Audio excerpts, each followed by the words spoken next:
नमस्कार मित्रों, जया लिटरेचर में आपका फिर से स्वागत है। और बीच बहस में जो कहानी थी निर्मल वर्मा की, उसका मैं तीसरा भाग लेकर प्रस्तुत हूँ। तो चलिए सुनिए कहानी।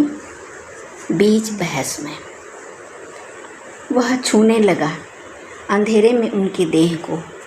बारिश के बाद जैसे पेड़ गर्म हो जाते हैं वैसी उनकी देह थी, हर अंग हवा में थरथराता हुआ, जैसे पुरानी ऐंठी नसों में उलझी हुई टहनियाँ उसे अपने में लपेट रही हों, भींच रही हों, जैसे पेड़ के तने में अपने तन का एक एक तिनका बिखरने लगा हो।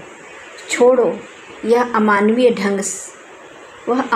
ढंग से चीखा, मुझे जाने दो। उसे सहसा बच्चे याद हो आए और वह सुन्न होकर बैठा रहा। बाप होने की वीरानगी, यह भी कोई वीरानगी है? फिर सब कुछ खत्म हो गया। ज्वर उतरने लगा। बाहर एकदम शांति घिर आई। दोनों हाँफते हुए अपने अपने बिस्तरों पर पसर गए। सोने के पहले एक धुंधली सी आकांक्षा हुई। आकांक्षा भी नहीं, सिर्फ भीतर एक दस्तक कि कुछ ऐसा कहें जिसे वह यात्री की तरह इस्तेमाल कर सकें और उसे खोल सकें जो अरसे से बंद है। रसोई की गरमाई, घर के कमरे, बरामदे की पहाड़ी हवा जहाँ धूल इकट्ठा होती गई है, खोल सकें और देख सकें, आखिर तक खोल सकें। बंद करने के लिए कितनी चाबियाँ हैं, खोलने के लिए एक भी नहीं। खून चढ़ रहा था, एक एक बूंद बूढ़े की देह में अपना रिश्ता खोजता हुआ, उसमें घुलता हुआ। जब कभी शीशे की नली में अटक जाता, भाई उसे हिला देते और झिझकती बूंदें दोबारा से बूढ़े की बाह में सफ़र करने लगती। भाई ने दफ्तर से छुट्टी ली थी। वह डॉक्टरों को जानता पहचानता था, नर्सेज से हंसी मजाक भी कर लेता था। बाहर पेड़ की छाया बाबू के तकिए पर गिर रही थी, हवा में डोलते हुए कभी कभार खून पर जा गिरती। लाल बूंदों के बीच जैसे कोई बड़ी तितली फंस गई हो। उसका सिर घूमने लगा। वह बाहर आकर बरामदे में बैठ गया, उसी बेंच पर जहाँ माँ बैठी थी, उसी बरामदे में जहाँ कल रात वह अंधेरे में भाग रहा था। माँ ने उसे देखा और पोटली खोलने लगी। उसे यही अंदेशा था। अभी नहीं, उसने फुदकारते हुए कहा, अभी मैं कुछ नहीं खाऊंगा। माँ का हाथ जहाँ था वहीं टिका रहा। वह उसके गुस्से को पहचानती थी, उससे घबराती थी। वह पिछले दिनों पीछे हटकर रहती थी, जैसे वह कोई नाटक हो जिसमें उसके बच्चों और बच्चों के बाबू का मुख्य पार्ट हो। और जब वे तमतमाते धमकाते हुए स्टेज के पीछे आते तो वह उनके पसीने को पोंछती, उखड़ा हुआ पेंट पाउडर दोबारा जोड़ देती ताकि वे दोबारा सज धज कर मंच पर जा सकें। तुम नाहक दिन रात जी हलाट करते हो, आखिर बीमारी अपने दिन लेगी, माँ ने कहा। उनके ठंडे तटस्थ स्वर को सुनकर वह बौखला उठा। कितने दिन? उसने पूछा। तुम गिनती हो? वह माँ की सपाट तटस्थता को भीगे तौलिए की तरह निचोड़ना चाहता था ताकि उसमें सलवटें पड़ सकें, खूब ढेर सी सलवटें, तब उसे सुख होता। कितने दिन? उसने दोबारा पूछा। लेकिन वे दिन गए जब माँ उसके शब्दों को सुनती थी। अब वह उसके शब्दों को नहीं, उनके सहारे उसे सुनने की कोशिश करती थी।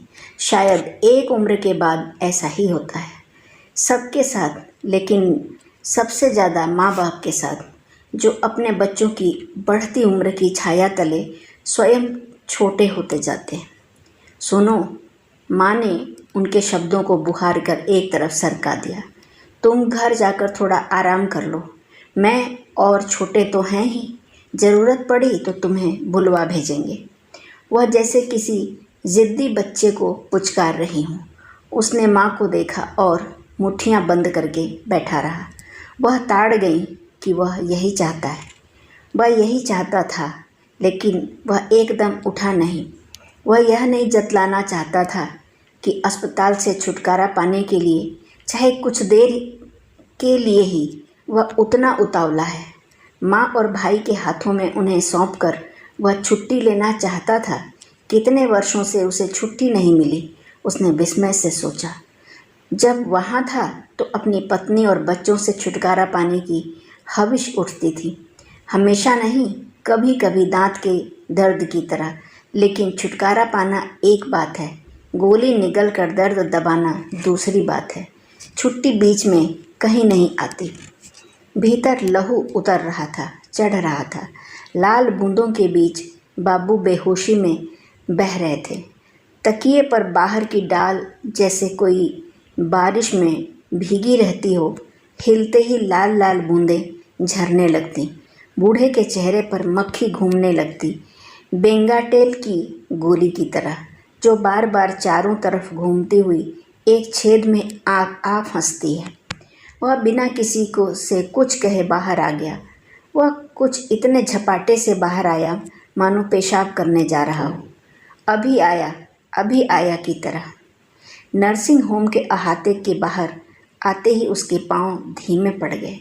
खाली दोपहर में खाली घर जाते उसका दिल सहम उठा। पिछले वर्षों में उसके जान पहचान के लोग तितर बितर हो गए थे और जब कभी संयोगवश मिल भी जाते तो उसका दिल बैठने लगता था। हाल चाल पूछने के बाद वे बगलें झांकने लगते। उसे काफ़ी हैरत होती कि वे सब पहले की तरह जी रहे हैं और तब उसे ज़िंदगी पहाड़ सी जान पड़ती जिस पर वे सब चींटियों की तरह एक दूसरे को सूंघते हुए ऊपर चढ़ते जा रहे हैं, अपने अपने बाल बच्चों के साथ उसी जगह पहुंचने के लिए जहां आज भी उसके पिता एक एक सांस के लिए हाँफ रहे हैं।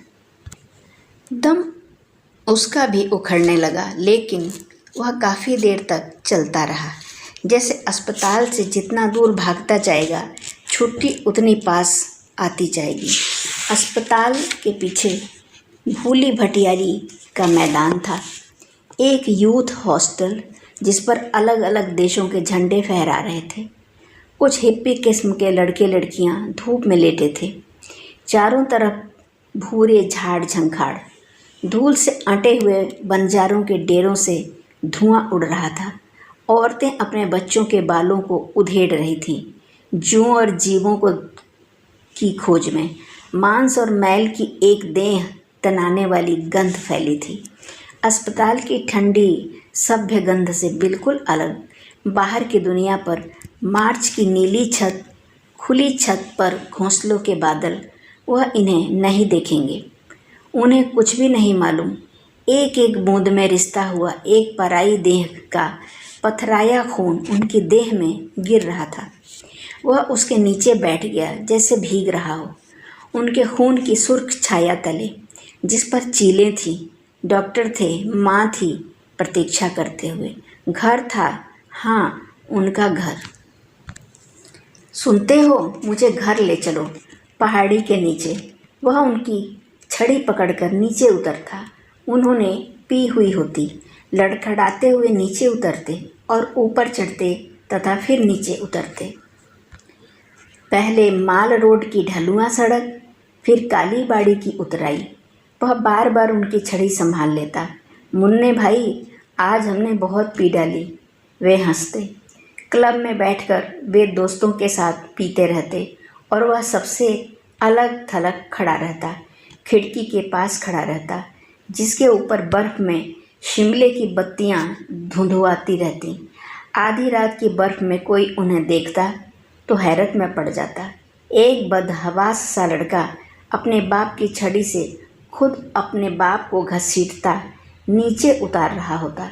दोनों की सांसें बर्फ़ पर धुआं बन जाती। माल रोड पर पहुंचते ही वह बहकने लगते।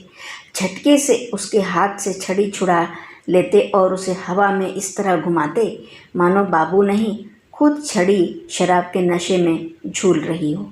मुन्ने बाबू, हिचकियों के बीच वे कहते, मालूम है अंग्रेज़ों ने ये सीढ़ियाँ क्यों बनवाई थीं जो सीधी लोअर बाज़ार में उतरती हैं? तुम क्या जानोगे, तुम तो उसमें पैदा भी नहीं हुए थे। वे रुकते, फिर उसकी तरफ ताकते।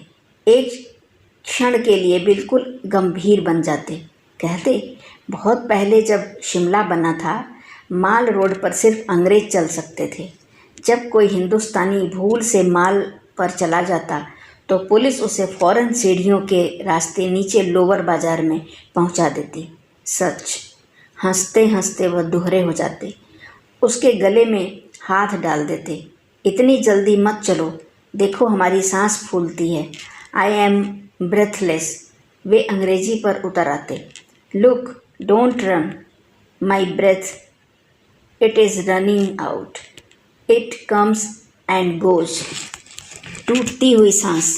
कितने वर्षों बाद वह अब भी है, बेहोशी के आर पार झांकती हुई, अपने को पराए खून के कतरों में पिरोती हुई, सनसनाती लू की तरह सफ़ेद अस्पताली बिस्तर पर, बेड पैन के आसपास, अपने ही खून पेशाब में तरबतर। वह भागता हुआ लौटा, जैसे किसी काम को पूरा करके लौट रहा है। अस्पताल के अहाते में घूमते ही उसे चैन मिला, मानो उसने आसपास की भटकती प्रेत छायाओं से छुटकारा पा लिया है। पिछले 10 वर्षों में वह पहली बार निकम्मा और खाली रहा था, खाली और खुला और अपने में लौटता हुआ। कितना अजीब था वह मार्च का दिन। उसने कुछ भी नहीं खोया था। जिन चीज़ों को वह अरसे से भूल चुका था वे सब अपनी अपनी जगह कायम थी। मौका पाते ही अपने फड़फड़ाते पंखों समेत उसके कंधों पर बैठ जाती थी। जहाँ जहाँ उसके पैबंद लगाए थे, अपनी चोंचों से उन्हें चीरती हुई, फाड़ती हुई, और वह हवा में उड़ती उन फटी हुई थिगलियों के पीछे दौड़ने लगता, उन्हें पकड़ने में, अपने में दबोचने के लिए। सुनो मेरी सांस, वह आती है और जाती है, तुम सुन रहे हो? वार्ड के आगे उसे भाई मिले। वे उसी की प्रतीक्षा में बैठे थे। उन्होंने यह भी न पूछा कि वह दिन भर कहाँ घूमता रहा था। तुम थके से जान पड़ते हो, उन्होंने उसे देखकर कहा। आज घर में ही सो जाते। वह खुद काफ़ी ढीले और म्लान दिखाई दे रहे थे। भाई पर मन भर सा आया। खून देना जारी है? उसने पूछा। भाई के चेहरे पर एक खोई सी परेशानी उतर आई। आधा खून देंगे, अगर ठीक हालत रही। अगर हालत ठीक रही? उसने प्रश्न भरी दृष्टि से भाई को देखा। सांस उखड़ती है, भाई ने धीमे से कहा। वे ज़्यादा संभाल नहीं पाते। दोनों देर तक बाहर डूबती रोशनी को निहारते रहे। वह डूबते हुए भी अंधेरा नहीं बनी थी। उस क्षण उसे लगा जैसे बाप की बीमारी एक सहारा हो, जिसके बहाने वे दोनों एक दूसरे को सहारा दे सकें। बीच में कोई ड्रामा नहीं। संवाद जरूर हैं, लेकिन वे बाबू के साथ हैं, जो जब तक कोई क्यों न दे, आगे बोलने का मतलब नहीं। वह मतलबी आदमी है। ख़त्म हो जाएंगे, मतलब की पोटली नहीं खोलेंगे। यह पोटली है, भाई ने कहा। माँ तुम्हारे लिए छोड़ गई हैं, कुछ खा लेना। सुबह दफ्तर जाने के पहले मैं एक बार खबर लेता जाऊंगा। तुम भी सोने की कोशिश करना, कोई फ़ायदा नहीं, तुम भी बीमार पड़ जाओगे। जाने के पहले भाई भीतर झांकते हैं। भीतर कोई आवाज़ नहीं। एक पीले बल्ब के नीचे बाबू की सुतमा नाक चमकती है। नई उभरी दृष्टियों के बीच एक पुराने टीले सी, जिस पर सांस चढ़ती है और उतर जाती है। तुम घबराओ नहीं। उसने भाई के कंधे को पीछे खींच लिया। मैं यहाँ हूँ, मैं रात भर इनके साथ रहूँगा। भाई खाली आँखों से उसकी ओर देखते हैं। एक रेगिस्तान पार करते हैं और फिर एक हरी घास के टुकड़े पर आकर ठिठक जाते हैं, जहाँ कभी उनका बचपन रहा होगा। देखो, अगर कुछ ऐसा वैसा हुआ तो मुझे बुला लेना, मैं एकदम आ जाऊँगा। आगा पीछा मत देखना। होगा कुछ नहीं, लेकिन कुछ अंदेशा हो। मेरा मतलब है एक आदमी एक ही है, और 2 आदमी। और देखो, चादरें बदलते रहना। मेरा मतलब ये गीले में लेटे रहते हैं और नर्सों को पता भी नहीं चलता। उसके मन में आया कि भाई से कहे, तुम रुक जाओ, इतनी चिंता है तो एक रात रुक जाओ। कौन सी रात आखिरी होगी, किसी को नहीं मालूम। वह तुमसे थोड़ा बहुत डरते हैं। मुझे वह बाहर का आदमी समझते हैं। बात बात पर बहस करते हैं। तुम कहोगे मुझे चाहते भी हैं। शुरू से तुम्हारे मन में रहा है कि मुझे तुमसे ज़्यादा चाहते हैं, लेकिन अगर तुम बुरा न मानो तो एक बात कहूँ कि मैं उनके चाहने से आजिज आ गया हूँ। सच, उन्हें शर्म सी आती है, जैसे चाहना गैरत की बात है, और मैं घबराता हूँ। लेकिन उसने कहा कुछ नहीं और भाई ठहरे नहीं। वह उससे ज़रूरी बातें कर लेते थे, लेकिन उसके परे रेगिस्तान फैल जाता था। गरम झुलसती रेत पर नंगे पैरों की तरह उनकी बातें चलती थीं। जल्दी जल्दी पाँव बढ़ाते हुए वह निकल जाते और वह अपनी मैली मंद छाह तले खड़ा रहता, एक पाँव पर फिर दूसरे पाँव पर, जैसे कोई रिश्ता इतना ठंडा ना हो जहाँ दोनों पाँव एक साथ रखे जा सकें। वह पोटली लेकर कमरे के कोने में बैठ गया और हबड़ हबड़ खाने लगा। दिन भर की भूख एक साथ उभड़ आई थी। उसकी आंखें कभी दरवाजे पर जाती, कभी बूढ़े के बिस्तर पर, चिड़ियाघर के जानवर की तरह जो बोटी बोटी भकसता हुआ पिंजरे के बाहर देखता जाता है कि कोई बीच में बाधा न डाल बैठे। लेकिन बाधा विघ्न उसके मन का था। बाहर शांति थी। अस्पताल का खास बोझिल सन्नाटा, जब मरीजों के मेहमान विदा हो जाते हैं और मरीज सहमे से अपने अपने बिस्तरों पर आ दुबकते हैं। सहसा हाथ बीच में ही ठिठक गए। केवल जबड़ों की सीसा में रोटी के टुकड़े ऊपर नीचे होते रहे। रात की नर्स ने भीतर झांका था। नहीं नहीं, आप आराम से खाइए, मैं सिर्फ देखने आई थी। सो रहे हैं? जी हाँ। उसका हौसला 3 गज पीछे जाकर 1 इंच आगे बढ़ा। रोज इस वक्त नहीं सोते। घबराने की बात नहीं। वही पुरानी थकान सिस्टर के चेहरे पर उमड़ आई। आज खून चढ़ा है, इसलिए थकावट है। जब वह जाने लगी, एक बनैले से डर ने उसे पकड़ लिया, ऐसा डर जिसका कोई रूप नहीं। वह धीरे से हंसा। नहीं जी, मैं घबराऊंगा क्यों? इडियट की तरह उसने सिस्टर का वाक्य दोहराया। कुछ ज़रूरत पड़े तो मैं ड्यूटी रूम में हूँ, ठीक? वह कोमल स्वर में बोली, ज़रूरत से ज़्यादा नरम, मानो वह उसकी हंसी से अप्रतिभ हो आई थी। फिर वह बिना कुछ कहे उल्टे पांव लौट गई। उसकी हंसी अपनी जगह तनी रही। वह इनसे एक एक करके बदला लेगा। जब चाहे कमरे में फटाफट आ जाती हैं। उससे और कुछ नहीं खाया गया। उसने पोटली बांधी और फर्श पर बिखरे रोटी के टुकड़े समेटने लगा। एक बार इच्छा हुई लगे हाथों सारे कमरे को बुहार दे। फिर यह सोचकर ठिठक गया कि कहीं उसकी खटर पटर से बाबू न उठ बैठें। लेट दिस स्लीपिंग डॉग्स लाई। काफ़ी बेहुदा अंग्रेजी कहावतें उसे गलत सही मौक़ों पर याद आती थीं। बचपन की आदत जिससे अभी तक छुटकारा नहीं मिला था। उसने अपना बिस्तर खोला और लेट गया। सोते हुए कुत्ते सड़क के आर पार जिनसे बच बच कर निकलना पड़ता है, साले मुंह फाड़े लेटे रहते हैं। चिलचिलाती धूप में सुर्ख आंखें मूंदकर, जुबान बाहर निकालकर, बूंद बूंद थूक की लार टपकाते हुए, हाँफते हुए। बहुत देर तक वह पास वाले पलंग से हाँफती हुई सांसें सुनता रहा। जब वह थोड़ा सा सोने लगा, वे उसकी नींद में सुराख कर जाती और बड़ी मुश्किल मेहनत से वह जिस थोड़ी सी नींद को इकट्ठा कर पाता, वह एक गंदे पर नाले की तरह इन सुराखों से बाहर बह जाती। फिर सब कुछ बहने लगा। स्टाफ रूम में नर्सों की हंसी, गलियारे के पत्तों के भागने का शोर जो दरवाज़ों को खटखटाकर खुद खामोश हो जाता, मार्च के पागल कुत्ते और उनके साथ झरती हुई दिल्ली, जहाँ बहुत पहले वह परीक्षाएं देने आया करता था। इतने बरसों बाद भी जब वह दिल्ली की सड़कों पर लौटते, हवा में घूमते पापड़ से पपड़ाए पत्तों को देखता, तो उसे और कुछ न याद आकर परीक्षाओं के दिन याद आते थे। साफ चमकीले और पीले वर्क में लिपटे हुए और बगल में दबाए हुए बाबू के नोट्स जो वह खास उसके लिए लिखते थे। परीक्षाओं के दिन और उनके नोट्स जैसे वे भी बहती नदी का हिस्सा हों। अस्पताल के बाहर अंधेरे में गीदड़ों के रोने में हाथ बटाते हुए वह हड़बड़ाकर उठ बैठा। यह बाहर नहीं, भीतर की आवाज़ थी, कमरे के भीतर की। वे रो रहे थे जैसे कमरे में वे अकेले हों और उनके साथ कोई न हो। उसने अपना कांपता हाथ बिस्तर पर रखा और उसे खोजने लगा जहाँ वे थे।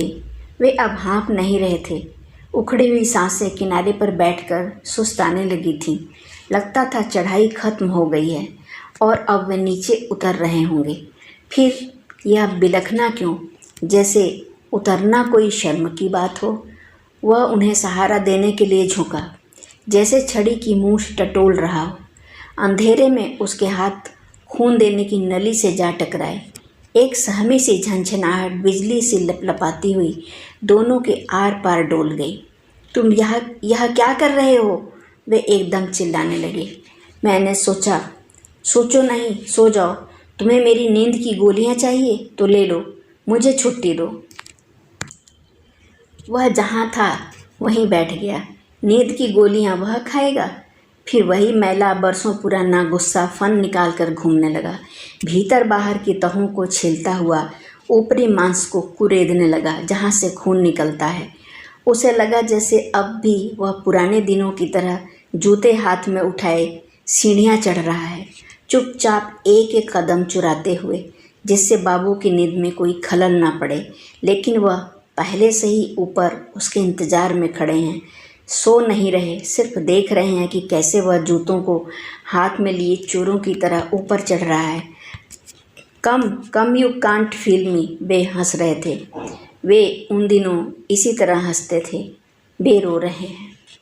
उसे पगली सी आकांक्षा हुई कि वह इन दोनों के बीच से निकल जाए, उनके वैसे हंसने और ऐसे रोने के बीच से। फिर वह बीच में ही रुक गया। उसे लगा वह जीत रहा है, वह जी रहा है, इसलिए जीत रहा है। यह अनुभव भयंकर रूप में विस्मयकारी था।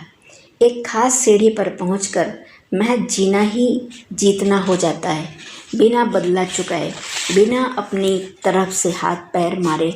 एक घिनौने किस्म की जीत, लेकिन खालिस ठोस जीत, जिससे तुम छोड़ना भी चाहो वह तुम्हें नहीं छोड़ती। उसने झपाटे से बत्ती जलाई। बिस्तर चमकने लगा। चादर के छोर पर काले से धब्बे थे, वही खून जो दिन के समय उन्हें दिया गया था। जगह जगह बिस्तर पर छिटक आया था, पान के कत्थे सा, जो सूखने के साथ स्याह पड़ गया था। तुम मेरे ऊपर खड़े हो?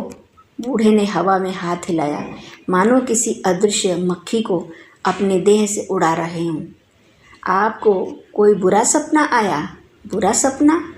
तुम बहक रहे हो, बूढ़े ने फुदकारते हुए कहा। आप रो रहे थे? रोशनी का एक दायरा उन दोनों के बीच सरक आया। वे आमने सामने थे। पीछे, कहीं बहुत पीछे, पत्तों का कोलाहल था, गलियारे में खामोशी से खेलता हुआ। जब तुम छोटे थे तुम्हें सोते हुए पसीना आता था, बूढ़े ने कहा। अब भी आता है, उसने कहा। मुझे मालूम है, मैं तुम्हें हर रात देखता हूँ। आप देखते हैं जब मैं सो रहा होता हूँ?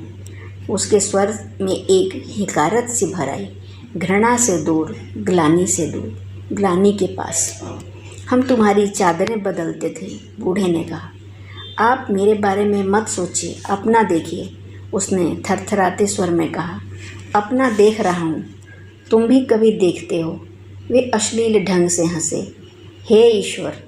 इस उम्र में जोर से मन में आया कि उनके दोनों हाथ पकड़कर झिंझोड़े, लेकिन वह बैठा रहा।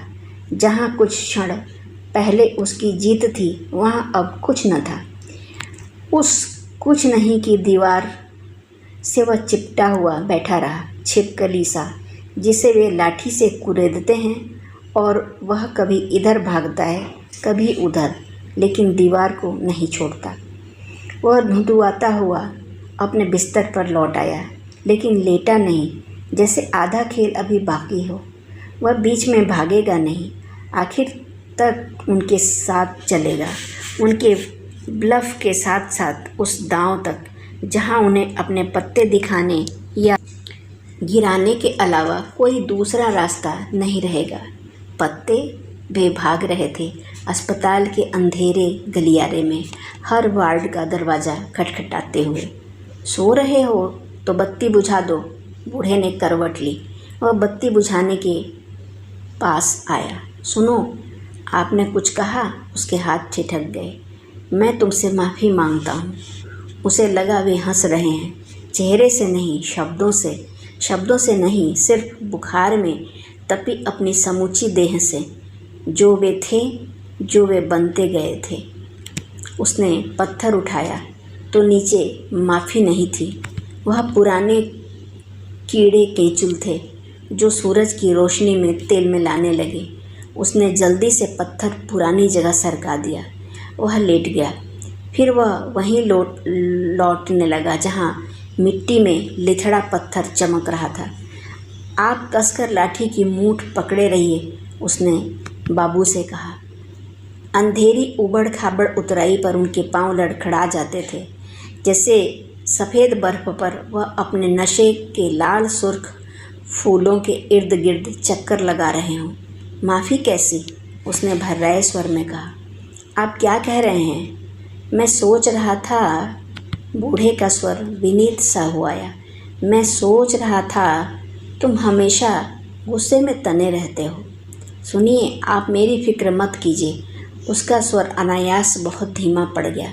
मैं बहुत सुखी हूँ, तुम दिखते नहीं। मैं उतना ही सुखी हूँ जितना हो सकता हूँ, उसने कहा, जैसे बूढ़े के सामने प्रार्थना कर रहा हो। किंतु उन्होंने शायद उसे सुना भी नहीं। वह कहीं बहुत दूर चले गए थे। बातों के बीच बीच में रस्सी छूट जाती थी और बाबू दूसरे छोर पर बह जाते थे। वह दोबारा रस्सी खींचता था और वह दोबारा आ जाते थे, आधी बेहोशी के धुंध में घिसटते हुए पानी कीचड़ में लथपथ। उसने उन्हें वैसे ही छोड़ दिया, अपना बिस्तर दोबारा से बनाया और टॉर्च को सिरहाने रख दिया। फिर अंधेरे में उनका बिस्तर टटोला। उसे हल्की सी खुशी हुई कि अभी तक कोई भी चादर गीली नहीं हुई थी। सिर्फ पीठ के पीछे हल्की सी नमी थी, जो अक्सर बूढ़ों और बच्चों के बिस्तरों पर आ जाती है। पेशाब और पसीने से अलग, देह की एक अलग कुलबुलाती दूधिया गंध। कुछ देर तक दोनों ही इस गंध तले लेटे रहे, दिन, महीनों, वर्षों के बुने हुए कंबल के नीचे। वह और वह, ऊपर और नीचे, एक दूसरे से अलग, एक दूसरे का खून संभालते, पिता और पुत्र। रात की सिस्टर ने भी झांका तो सन्नाटा था और दोनों की सांसें इतनी समतल और लीक बंधी थी कि उसे कोई भी खतरा महसूस न हुआ। वह निश्चिंत होकर उल्टे पांव दबे कदमों से लौट गई, दरवाजे को आधा खुला छोड़कर, मौका पड़ने पर वह तुरंत भीतर आ सके। मौका पड़ा तो आधी रात को, जब वह ऊपर उठी थी। बाहर घास पर, जहाँ मरीजों के मेहमान, चारों तरफ बासी अखबार, मूंगफलियों के छिलके और मरी हुई सिगरेटें बिखरा गए थे। वे सब अंधेरे में उठती हवा के साथ बह रहे थे। तुम्हारी माँ कहाँ है? वे आधी बेहोशी में फुसफुसाए। मेरा मतलब इस वक्त कहाँ होंगी? सुनो, वह इस तरह मुझे छोड़कर नहीं जा सकती। आखिर हम मुद्दत से साथ रहे हैं। तुम एक लड़के हो, तुम कुछ भी नहीं थे जब हम थे, वह भी कुछ नहीं है। हालांकि एक ज़माने में जब तुम नहीं थे, वह सब कुछ थी। चलें बाहर, मार्च है, तुम्हें याद है? तुम इसी महीने में हुए थे। तुम्हें क्या याद होगा? तुम्हारी माँ, मैं और तुम। कहाँ? आप कहाँ जा रहे हैं? मैं लौट रहा हूँ। मुझे छोड़ो, इस वक्त छोड़ो। जानते हो, तुम 40 के हो। तुम कुछ तो शर्म करो। आप ठहरिए, मैं बुलाता हूँ, आप सब समझ जाएंगे। तुम बहक रहे हो। नहीं नहीं, गीता को रहने दो, वह किसी काम की नहीं। नहीं, गलत मत समझो, मैं हमेशा विश्वास करता आया हूँ, लेकिन इस वक्त वह किसी काम की नहीं। हमें आखिर तक जाना चाहिए। गीता बीच में रहने की चीज़ है, आखिर तक जाने की नहीं। आखिर तक कुत्ता जाता है और वह भी बिल्कुल आखिर तक नहीं। यह तुम क्या कर रहे हो? तुम उठकर गीला बिस्तर बदलोगे? उससे पहले मैं उसे कई बार भिगोना चाहता हूँ। जितना गीला होता जाएगा उतना सूखता जाएगा, और जब तुम उठोगे तो वह सूखा होगा। सिर्फ तुम्हारे हाथ पसीने से भीगे होंगे। सुनो, इस तरह मुझे मत पकड़ो, मैं कोई भाग नहीं रहा हूँ। आप कर क्या रहे हैं ऐसी घड़ी में? उसने बूढ़े को दोनों हाथों से भींच लिया। वे छटपटा रहे थे। जरा ठहरिए, मैं नर्स को बुलाता हूँ, वह आपको ठिकाने लगाएगी। हे ईश्वर, आप सो नहीं सकते? अच्छा, ना सोइए, अब आप बोलिए, मैं सब कुछ सुनूंगा, लेकिन माँ के बारे में बहस नहीं। वह घर में है। सुना, यह घर नहीं है जहाँ आप कुछ भी कर सकते हैं। इतने लोग बीमार होते हैं, लेकिन आपकी तरह, वह गुस्से में हकलाने लगा, आपकी तरह कोई इतना बेताब नहीं हो जाता। माथे पर पसीने की धार बहने लगी। उसका स्वर रुआंसा हो आया। फिर वही देखिए, आप कहाँ जा रहे हैं? फिर वही देखिए, आप कहाँ जा रहे हैं? आपको मालूम है आप तमाशा कर रहे हैं आधी रात के वक्त। छी छी छी छी। बूढ़े ने फड़फड़ाती आंखों से उसे देखा। देर तक शून्य आंखों से देखते रहे। वह फिर धीरे से कहा, I am ashamed of you. सुन लिया, या दोबारा कहूँ? आज की बात नहीं है। I have always been ashamed of you all. उनके मुंह से लार बहती हुई गले तक चली आई, जहाँ सफ़ेद मांस की थैलियाँ झूल रही थीं। सफ़ेद मांस पर नीली नसों के बीच रास्ता टटोलते हुए एक काली लकीर, जंगल की गर्मी में हाँफते फुफकारते सांप की तरह। वह एकटक जड़ मंत्रमुग्ध सा होकर उन्हें ताकता रहा। मुंह पर बहते सांप को फिर एक भयानक खतरे ने उसे जकड़ लिया। आप रुक क्यों गए? आप इस तरह चुप नहीं हो सकते। देखिए, आपको हम पर शर्म है। उसके आगे बोलिए। नहीं, आप इस तरह नहीं जा सकते। बहस के बीच में आप सुनते हैं, यह घर नहीं है जहाँ से आप कहीं भी जा सकते हैं। यहाँ से आप कहीं भी नहीं जा सकते। वह हंसने लगा और बूढ़े के दोनों कंधों में अपना सिर सिमटा लिया। उसके अंग अंग को जगाने को बेतहाशा कोशिश करने लगा। Speak speak, you can't go like this, you can't go like this, speak speak speak. दरवाजे पर नर्स खड़ी थी। टॉर्च के दायरे में दो गुंथी हुई देहों को देखकर वह एक क्षण समझ न पाई। मरीज कौन है, मेहमान कौन है, कौन बाकी है, कौन जा चुका है। धन्यवाद। अभी आप कहानी सुन रहे थे बीच बहस में का भाग 3।